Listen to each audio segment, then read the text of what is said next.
Hello everyone. In last video we have discussed about the quantity of sewage, why it has to be estimated and what are the factors that affect the quantity of sewage.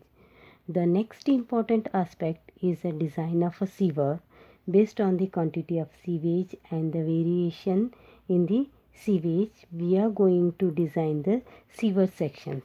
For designing the sewer sections, we have to consider the following points. The very important ones that has to be considered while designing the sewer, that are: design period should be done for the 30 years according to the population forecast of that period.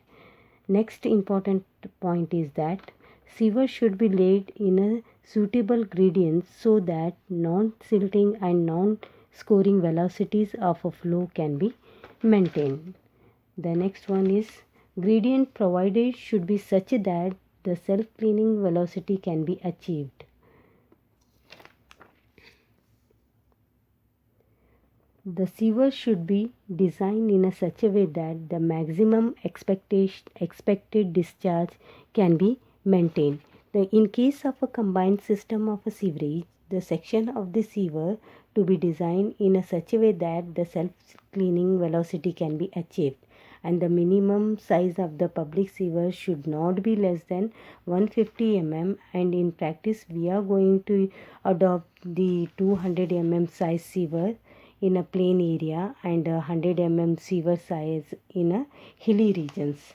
Next, we'll move to the empirical formulas that will be used to design the sewers.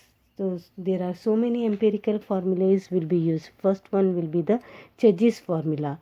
So Chegis formula is equal to V is equal to C into under root of M into I, whereas V is the velocity of a flow, that will the unit of the velocity will be meter per second, and M stands for the hydraulic mean depth in a meters, and the I is equal to gradient or the slope or the hydraulic gradient, and the C is the Chegis constant given by Bayesian's formula.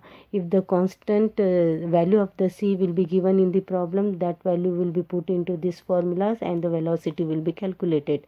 If the value of the C will not be given, then we have to use another formula to calculate the value of the C, that is the Chegis constant, by using the Bayesian's formula, that is C is equal to 157.6 divided by 1.81 plus K upon root M, where the value of the K is the Bayesian's constant, and that will be depends upon the surface of the pipe. For example, if the surface of the pipe is smooth, then the value of the K is equal to 0.109. If the surface of the pipe is made up of the bricks or the concrete, then the K value is 0.290, and if you are using the rubber masonry, then the K value is 0.833. Depending upon the surface conditions, the value of the K will be varies. So these values will be put into these formulas and the value of the C will be calculated. Then next, this is all about the Chegis formula. The next will be Manning's formula. The Manning's formula is equal to V is equal to 1 upon N into M raised to 2 upon 3 into I raised to 1 upon 2, where the value of the N will be increased depending upon the same that of in the Chegis formula. It will be varies depending upon the surface of the pipe. For the smooth surface, the value of the N is equal to 0.01. For the concrete surface, the value of the N is 0.012.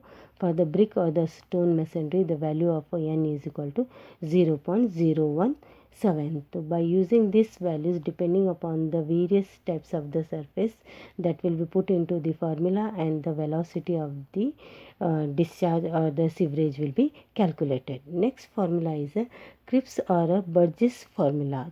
In this, the formula is equal to V is equal to 83.50 into M raised to 2 upon 3 into I raised to 1 upon 2.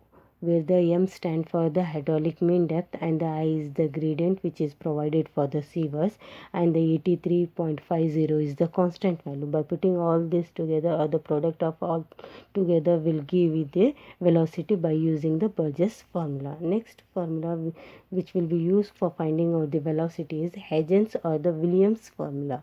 In that formula, V is equal to 0.85 into C into m raised to 0.63 into I raised to 0.54.